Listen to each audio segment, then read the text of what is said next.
जय मसीह के मेरे दोस्तों, कैसे हो आप सभी। मेरे प्रियो, आज हम जानेंगे कि बाइबल विधवाओं के बारे में क्या कहता है, उन स्त्रियों के बारे में जिनका पति गुजर चुका है। क्योंकि जब हम उनके बारे में संसारिक तौर से देखें तो संसार में उनके लिए बहुत सारे रुकावटें हैं, बहुत सारा उनके लिए नियम कानून बनाया गया है, बहुत सारा उनके लिए पाबंदियां की गई है कि वो ये नहीं कर सकती, वो ऐसे कपड़े नहीं लगा सकती। और अगर हम थोड़े और पुराने दिनों में चलें तो किसी पुरुष के मृत्यु हो जाने के बाद उस पुरुष के शव के साथ में उसकी वाइफ को भी जलाया जाता था। लोगों का मानना था कि जिस तरह यहाँ संसार में ये लोग पति पत्नी थे, मरने के बाद आकाश में भी ये लोग एक साथ रहें, पति पत्नी बनकर रहें।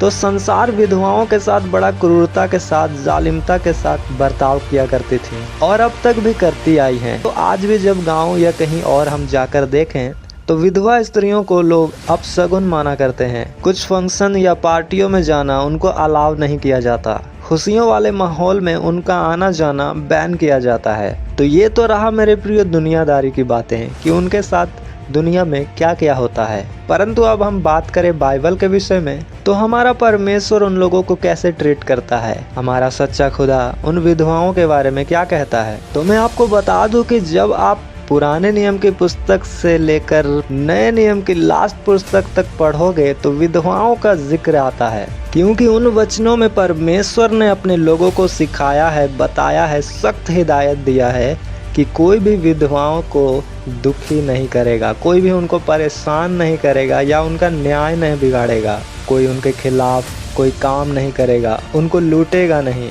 परमेश्वर ने कहा अगर तुम अपने बगीचे में कुछ फल लगाते हो तो उस फल को तुम पूरी तरह से नहीं तोड़ोगे, तुम उस पेड़ में फल लगे रहने दोगे ताकि विधवाएं आएं और उसे ले सकें।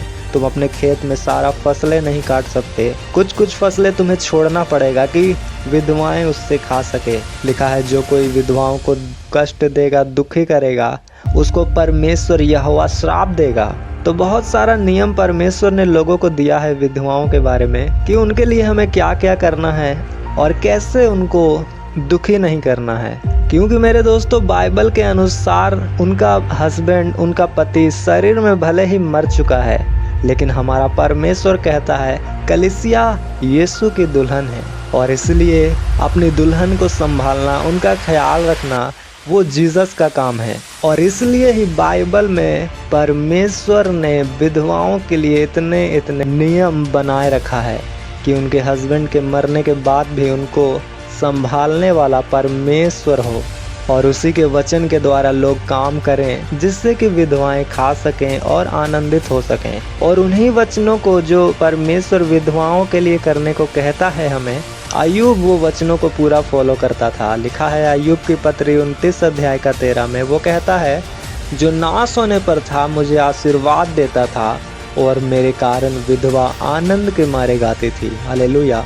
यहाँ अय्यूब बता रहा है कि जिस तरह परमेश्वर चाहता है कि हम विधवाओं को ट्रीट करें, विधवाओं के लिए बर्ताव रखें, उसी तरह का मैंने बर्ताव को रखा और उस बर्ताव के द्वारा विधवाएं आनंद के मारे गाती थीं। क्योंकि परमेश्वर ने उन्हें देने को, उन्हें संभालने को, उनके लिए फसलें रखने को, उनके लिए फल फ्रूट्स पेड़ पर लगे रहने को कहा है ताकि उनके घर में भोजन वस्तुएं रहे, उनको किसी भी चीज की कमी ना हो। और उनकी देखभाल करने के लिए भी जीसस ने अपने ही लोगों को कहा है। क्योंकि हमारा पति जो कलीसिया का पति है, क्योंकि बेशक उन विधवाओं का पति मर चुका है, परंतु जो असली पति है, स्वर्गीय पति जीसस क्राइस्ट, वो जीवित हैं। उसने कहा प्रकाशित वाक्य 1 अध्याय का 18 में, मैं मर गया था और अब देख मैं युगानुयुग जीविता हूँ और मृत्यु और अधोलोक की कुंजियां मेरे पास हैं। हालेलुया। जीसस ने कहा मैं तुम्हारा हस्बैंड जो मर तो गया था, परंतु अब देखो मैं जीवित हूँ और युगानुयुग जीवित हूँ।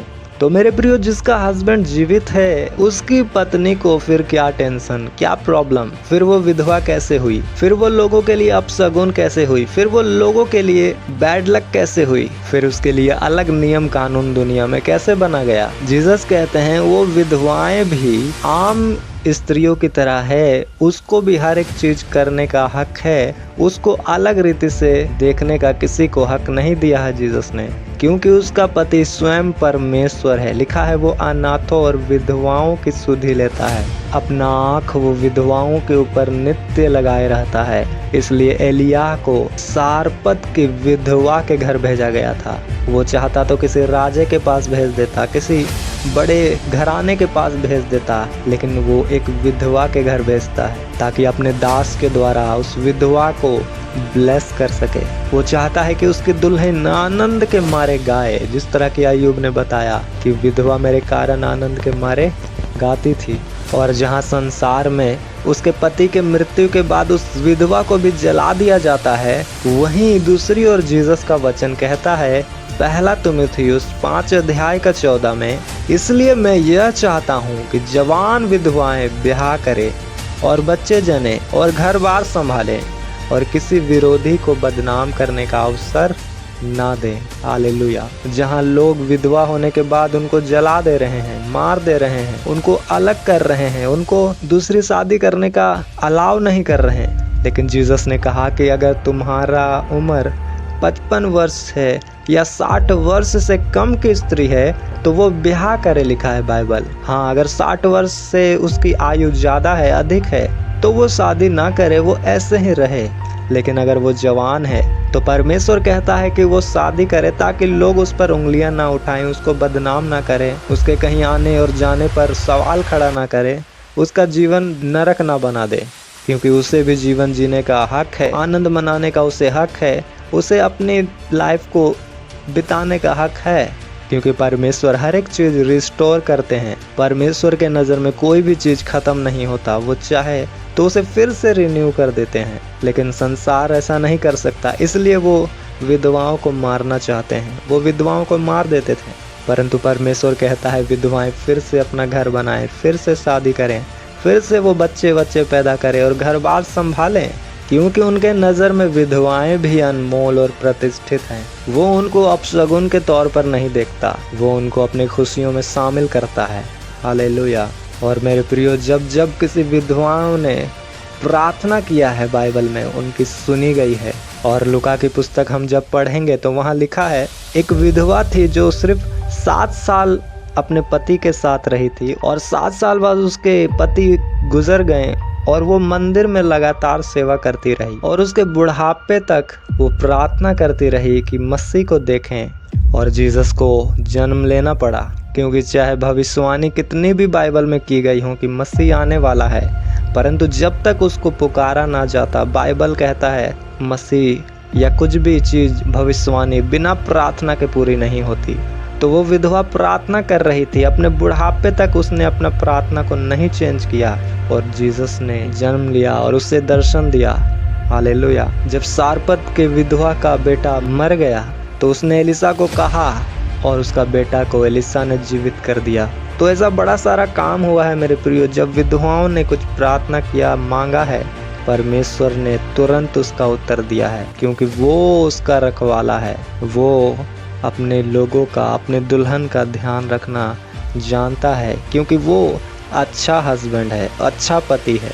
तो हर एक स्त्रियां जो विधवा हैं वो अपने आप को शोकित ना करें, वो अपने आप को दुखी ना समझें, क्योंकि आपका सच्चा पति, असली पति जो जीसस हैं, वो जीवित हैं। वो कहता है मैं मर तो गया था परंतु अब युगानुयुग जीवित हूँ। तो जब हमारा हस्बैंड जीवित हैं तो फिर हम शोक क्यों मनाएं। तो उम्मीद है कि इस वीडियो के द्वारा आपको कुछ सीख मिला होगा।